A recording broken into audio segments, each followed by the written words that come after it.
right, so we're back. It's still Breakfast Connect here on Africa Business Radio. I am still Bimbola, and Rachel is also in the studio as well. Good morning, Rachel. Good morning, Bimbo. All right, so we are going into our discussion this morning, and we already have our guest waiting on the line. But just a bit of a background. It's centered around tech transformation in Africa. Now, how much of it have we seen in businesses and in social media, in our society in general? Also, technology transformation in Africa, what next? Big questions being asked, but good news, there were answers at the tech conference held on Friday. Now, this morning on Breakfast Connect, we are speaking to the brains behind the conference. She is Temi Ophylia Ibekwe, the founder of Phyllion Partners, a PR and marketing agency. Good morning. Good morning. Good morning, Bimbo. Good morning, everyone. Good morning. Good morning, and welcome to Breakfast Connect. All right, then. Thank you. Thank you for having me on the show this morning. All right. So, you held your tech conference on Friday, centering around tech transformation in Africa, embracing technology transformation in the continent. So, technology transformation. What led to the decision to organize a tech conference, first of all? And why did you focus on the need to embrace technology for to transform Africa? Okay. All right, then. So to start with, Phyllion as a firm is a tech PR firm. So while we are a public relations and marketing agency, our niche or focus is in technology. So we get to work with some of the tech brands that we have in Nigeria. And we, for us, a purpose for us really is to give a voice to that sector, showcase some of the impact that is happening in technology, some of the transformation that is happening in Nigeria, technology sector in Nigeria as well as Africa. And one of the things that we realized is that there's a lot going on. There's actually so much more, going on within that sector that there are a lot of stories that are not being told. So we then decided it wasn't enough for us to just work with some of the firms one-on-one, and let us create a platform that will, kickstart conversations around what is happening in Africa.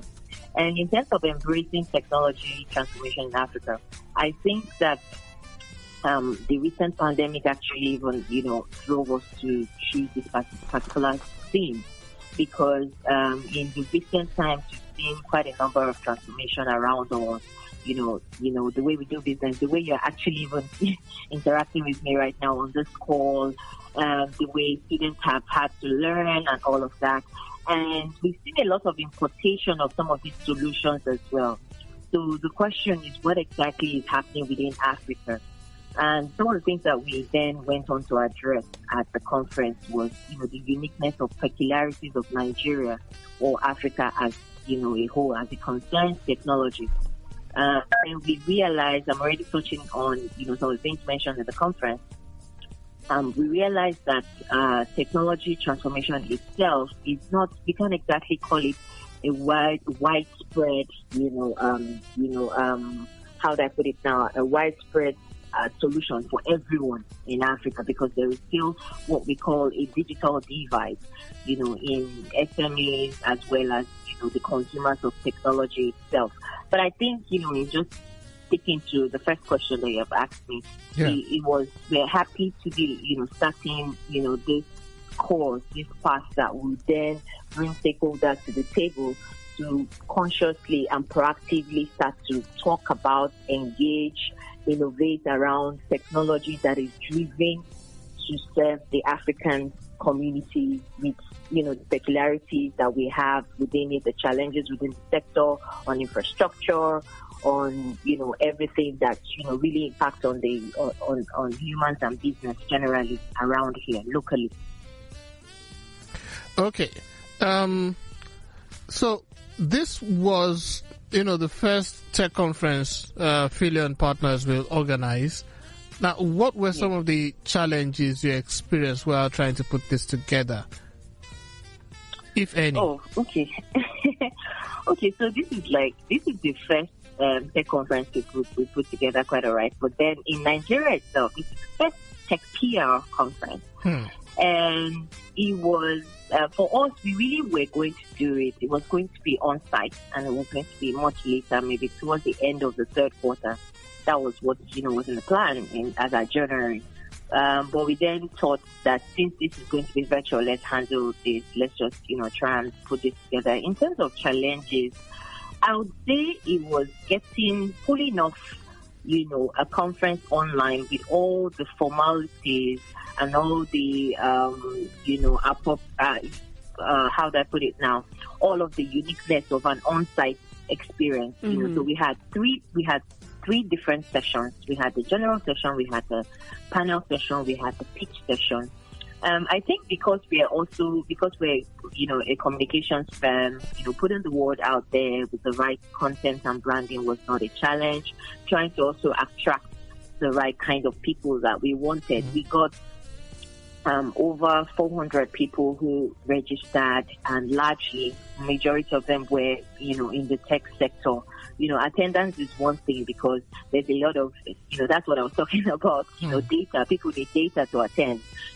One of the things that we also got when we spoke to some journalists to attend, and one of the things that we went on to do on our own side is to ensure that, hey, if you need data support for you to be able to attend this conference, that's for journalists, and you can reach out to us because we understand how it is, and you don't necessarily, we won't expect you to, spend maybe 3 hours using your data to attend this thing. So in terms of challenges, really, it would be that on the part of, the strength of internet, the infrastructure that is available as well for most people. So what we have to do on our own part as the transmission firm is to ensure that, we had like backup plans, a backup setup everywhere. So we couldn't afford to have like fluctuations, in the internet service and all of that. And then the people who were connecting virtually as well, ensuring that we have like a proper setup as well as the internet service. So I would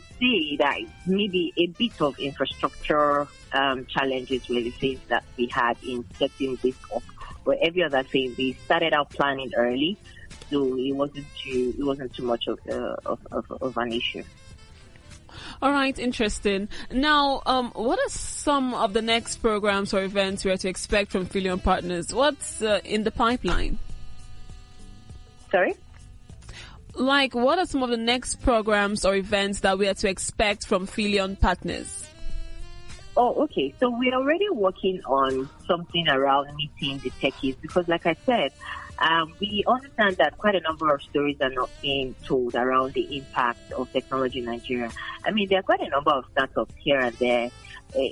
Having a startup really isn't about, creating, some product and solution, and then you're waiting for maybe an investor, to come on board, and then we make stories and make announcements about it. There are people who have, because one of the things that we had at this session as well was a pitch session where we allowed startup innovators to pitch to a group of judges rather. And we had really interesting ideas around food, around mental health, using technology, to innovate around that to create solutions that can help the general populace. We even had one around dating, So one of the things that we want to do post this conference is to create a one-on-one, have a platform where we bridge the divide between the target audience of some of these tech companies by showcasing them and their work to the audience. So we are going to be having 15-minute sessions with the techies. It's really called, in a nutshell, it's going to be called like Keeping Up with the Techies. So we have like 15-minute sessions to just basically interview and then introduce some of the, the brains behind some of the solutions that people do not even know that exist. Right. So that people can then, the general public can then decide how they want to interact with it. If they want to engage with the particular solution, or if they even want to invest in the particular solution. Okay, let me take you back to the tech conference, the just held conference. Have you been receiving, the number of responses and reactions to the event and testimonials? How has it been? Oh, yes, we've gotten quite a number of feedback. So, I forgot to mention that one of the things that we also did to make the experience, really interesting for the audience was to create a web app as well as a mobile app. So on the app, you could actually just share nuggets, take pictures, and send to so it's like a social sharing platform. You could also just share it to LinkedIn or Facebook or Twitter as well for the mobile app. So from there, we already even harnessed some of the feedback. Yes, we had quite a number of people who thought that the panel session wasn't long enough, that, they wanted to hear more from the speakers because, everyone just had like 5 minutes to speak on embracing technology transformation in Africa and what's next. And, before you go forward, you have to talk about, the challenges that you have today. And interestingly, one thing that stuck from that session was something that one of the speakers, Temi Ophylia of Blackout Media, said. He said, what is the Nigerian dream, for technology, so to speak, appropriating it into, a country should have its own vision. But then what is the Nigerian dream that, the tech sector is working towards? And then, I think that, listeners or attendees really wanted to, hear more around that particular question, because there was another question that came into, the conversation as well. Yes, there is an American dream. There was something we call an American dream. But the question is, was it a group of people who got into a room? I think it was Emmanuel Asika of Phyllion Partners that actually, brought us to that, point where he said, was it a group of people who got into a room and designed this American dream, and then everyone plugged into it and they're working towards it. Remember as well that technology is like the backbone of all of the sectors that we have right now. Majority of the sectors, including agri, everything, even governance is relying on on technology. So it was a case of what is the Nigerian dream? And we started to ask, should we be getting in on the, getting into a space and then creating that dream, even if it's for the tech sector, that, okay, this is the dream, these are the goals, these are the timelines. Then maybe as communicators as well, what do we start to do? Do we start a campaign around, educating, the people, changing perceptions around some of the challenges that we have, and then knowing that the challenges we can always come up with solutions. So yes, in answer to your question, it really wasn't sufficient time, but we didn't want to keep people online for a very long period of time. So yes, then apart from that, the feedback has been great so far. The little that they got, they were excited about it. The pitch panel session, interestingly, all the people who pitched, all the judges, regardless of the level of performance or the level of, because some of them due diligence that they have done with their products, all of them went away with mentors. Like the judges on the panel who are like really reputable people in the tech industry decided on, they were so excited about some of these ideas, and they were like, I'm willing to work with you in the next 3 months, 6 months, give you my time to ensure that, you break through with this particular product. So in terms of that, feedback has been good. People definitely want more. People want more. We're hoping that it won't be just an annual thing, and it might be something that might just be biannual, like twice in a year. All right. Now, when you think technology in Africa, especially here in Nigeria, foreigners mostly think fraud. So much so a type of fraud has been dubbed the Nigerian prince. Also recently there was the incident of an arrest of someone in Dubai. So in the midst of this negative publicity and, as a PR person, what do you think Nigeria and Africa in general needs to do, to turn all of this negativity around? Okay, so I'm not aware of that narrative though of tech. When you think tech in Nigeria being you think fraud, because there is a huge community of successful techpreneurs in Nigeria. You talk about all of the brands. You have like starting with the incubation hub, from the CC hub, there's several tech solutions or tech businesses that have, started from that hub, and, they're doing so well. Some of those solutions you and I are using. You have the Andelas, you have the Flutterways, you have the OPay, you have Paystack, you have PayU. I can't even start. That's just in the fintech section. You have Piggy Bank, you have, Agric as well. There's like tons of it. So I don't think that, yes, there might be a few wrong perceptions out there. And then it just brings us back to what we're trying to say in the fact that we're not being deliberate about telling our own story. The bulk of what we know to say about like the developed world, so for instance, the United States or Europe and all of that, it is what their media choose to put out consistently about them. It's not like, they don't have some of the challenges that we face here, fraud and here, and, all of whatnot. But they do not consistently or consciously or deliberately put out those stories. So it's one of the reasons why we had the Phyllion Tech Conference, which is the Tech PR conference, and we're saying that can we begin to shape the narrative of African technology solutions, putting out, the impact stories, the exploits and things that technology has helped us to achieve, because it looks like there is no one deliberately telling that story, because they are working. There are lots of solutions here and there. People are actually even incubating ideas. But then from the incubation phase to, introductory phase into the market to even growth phase, you need your storytellers to be with you all through. You need the media. It's not until you've gotten some sort of funding externally and then it becomes news. No. What are you trying to achieve? What was the dream? Did you eventually achieve it? Did you launch the product? Is it working? In Africa, what are the challenges that we are is preventing you from getting this product, off the ground? Part of the feedback that has come back is, for instance, the Nigerian MSME, which was, this was a contribution from Tosin Faniro who is at Lagos Startups, Lagos Innovate.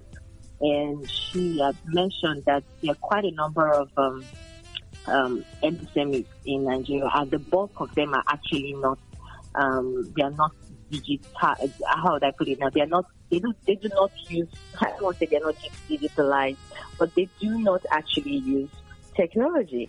So in saying embracing technology transformation in Africa, we still have a lot of work to do in terms of, getting infrastructure to the rural areas or places outside of Lagos, because transformation or, technology usage isn't just, in Lagos alone. The population of Nigeria, take for instance, population of Nigeria alone.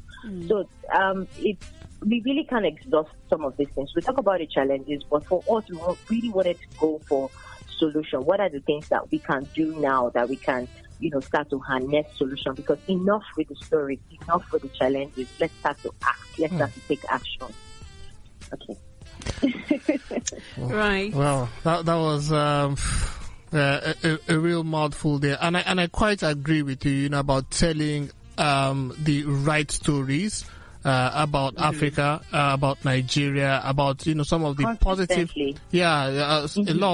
There's a lot of positivity, to be told, but those stories, for some reason or the other, are not being told. I think basically, it just has to do with that part of journalism, or reporting, or perhaps maybe this social media time that we are in, where everybody wants to be the first to break a story, and the badder, quote and unquote, the story is, the more eager people, people want to, share the story. I still do not I still do not understand, the logic behind that. But you have, been in tech PR. It's been 3 years since Phyllion operating, a tech PR firm. how has that experience been? You know, tech PR in Nigeria is not such a popular space to operate in. So since you came on in 3 years, 3 years ago, how has it been? Oh, okay. For us, though, it's been really exciting because we are working with the people who are kind of like shaping the way we do work, the way we, in terms of, you know, the solutions that they sell to businesses. You know, majority of these tech firms are B2B. And for us, it's been more challenging and exciting. Challenging because we also need to know a lot about the products and services that they're churning out. For exciting because they're shaping the future and we're helping them, you know, to tell their story. But I do not think that, you know, from our experience there, we don't think that they're doing enough in engaging, you know, PR. Because we are, you know, we have our niche in that space, and so we understand all the technicalities. So, for instance, when people say digital business transformation, I'm not a novice when it comes to that. Like, I literally have had to understand the whole process, what it means for Africa, you know, all of that, because my client works with that. So in that space, there is not enough support, you know, so, you know, there's still a lot to be done. Yes, it's a new space in Africa, but I'm glad that the tech firms are starting to understand the importance of public relations, you know, and marketing as well throughout their product or service life cycle. So yes, it's a relatively new sector, so to speak, but it's gaining attention now. Outside of Nigeria, there are a lot of tech PR firms, like with their niche and focus just on technology. What we seek to do really is to help build and, you know, sustain relationships with their audiences, also help them put out the right stories out there so that they are not misconstrued. Because, so for instance, if I'm speaking right now and you do not understand what I'm saying, perhaps I'm speaking a language that you're not familiar with, but I mean well, I'm probably even, you know, saying nice things to you. I've probably made some promises, but you don't understand it, you'll be confused. So that's what, you know, but then if I speak your language, then you can agree with me, or at least disagree, give me your feedback. So that's exactly what PR serves to do, you know, for the tech sector. And yes, there's still a lot of work to be done, but it's exciting. It's really challenging as well, but really, really exciting. All right. Thank you so much. We've been talking to Temi Ibekwe, founder, Phyllion Partners, a PR and marketing firm, and it's been really exciting. We are looking forward to the next tech conference. Friday's session was quite amazing. Did you get to attend before? Yes. Even though, you know, we were supposed to have spoken before the conference, but I think I'm even happier that we did this after the conference. Yes, I think so too. Thank you so much. It all, I think it worked well in the end. So thank you so much, and hopefully, you know, we can call on you to have another discussion on tech-related matters in future. All right, then. No problem. Thank you so much. Thanks for having me. All right, bye. You have a good day. Have a good week. All right. Thank you so much. So that's been Temi Ibekwe, founder, Phyllion Partners, a tech PR marketing firm. And, you know, that's been our discussion for Breakfast Connect on Monday. It's Case Study Monday. It's still Breakfast Connect here. I'm Bimbola. She's Rachel. And we'll be back.